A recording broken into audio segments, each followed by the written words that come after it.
Good morning and welcome to MarineMax Island Marine, Ocean View, New Jersey. Today, we're going to take a walk through our new 2020 Grady-White 215 Freedom. We'll take a look at the outside, then we'll go in and take a look at some of the options. As you can see, this is a white boat, bimini in black.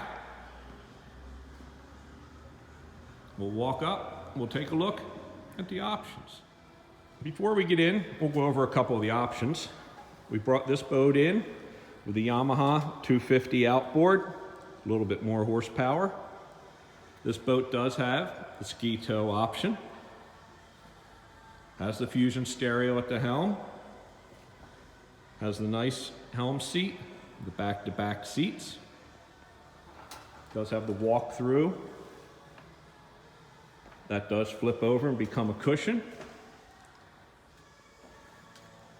As we get on the boat,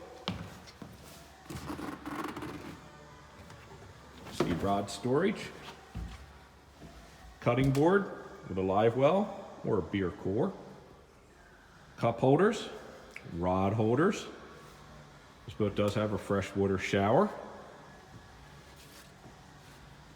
Does have trim tabs. The tilt wheel, speakers forward, cushions and combing forward. You see the anchor locker forward. Open up the head, teak and holly floor, mirror, head area, vent in the top. Another look around, the helm seat, the lounge, which does fold down flat. This is our 2020 Grady-White 215 Freedom. It is in our showroom, out of the weather. Come and take a look, call us, email us. Thank you.